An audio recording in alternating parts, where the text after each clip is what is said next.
If you live in the green, it's easy to forget what life is like in the grey. The air literally can smell sweeter, and it's definitely cleaner. The World Health Organization says air pollution poses a major threat to health and climate, and it kills an estimated 7 million people worldwide every year. Now, we're not all going to move back to nature, but what if we could bring nature into the cities? Just outside Berlin, this company is trying to freshen up our urban air. This is a biofilter, which is sucking air in through the bottom and pumping it back out through this wall of moss. To illustrate that, we've got a smoke machine from the local discotheque. And if I just show you, there you go. It's going in through the bottom and out through the moss. And what happens to the air as it comes back out through the moss is where the magic happens. Moss eats pollution. It sticks to its tiny leaves, it's absorbed, digested, and then is turned into more moss. So, as fans draw dirty air in, the bad stuff is left on the moss's leaves, leaving cleaner air to flow back out. The idea of using moss's natural filtering properties came to the founder after he went for a jog. So I was in Shanghai and I did a lot of exercise outdoors to get back in shape. So go out for runs. And after I think 2 or 3 months, I started to have difficulties breathing.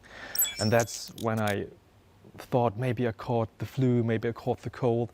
And it kept on lasting until the point I really left China, left Shanghai and went back to Germany. And only after I came back, I realized, hey, there's definitely a connection to the air quality in China and my personal health. That's when it clicked and I realized I have to do something about the air quality in cities. For the past 8 years, Green City Solutions have been growing moss up to 15 times faster than in nature. Each moss mat takes just under 12 weeks to grow.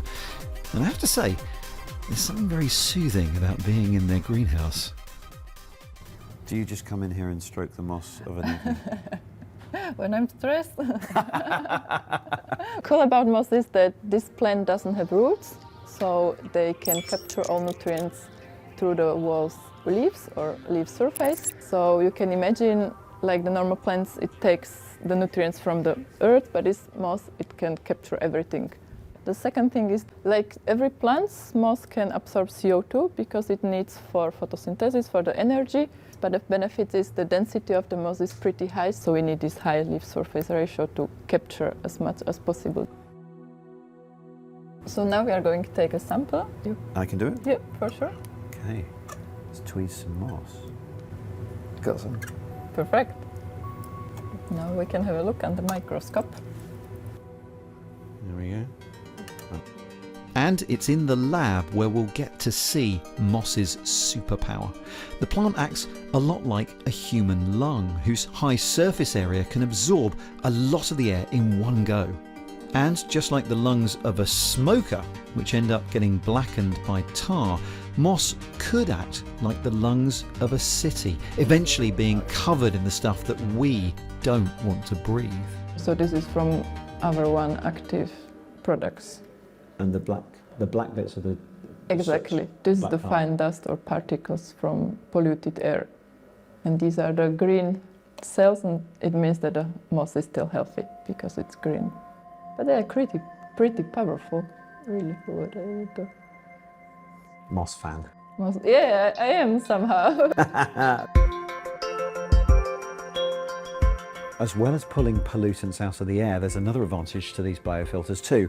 Here's a piece of moss and here's a thermal imaging camera, and you can see the temperature's about, that's room temperature. But look, when I point this at the air that's coming out of the moss when you switch the ventilation on, look how much cooler it is.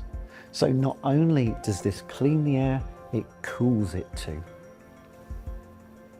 And of course, pulling pollutants out of the atmosphere could help cool more than just your local surroundings. Air pollution and climate change are also directly related. We have pollutants in air pollution, for instance black carbon, which speed up the heating of the planet. And by binding those pollutants, we also help to decelerate climate change. You'll already see these biofilters in several cities around the world, although you might not have realised that you're sitting in front of a load of moss. And to make sure the moss is as effective and long-lived as possible, the health of each moss mat can be monitored from HQ. An algorithm can control the irrigation depending on the individual conditions.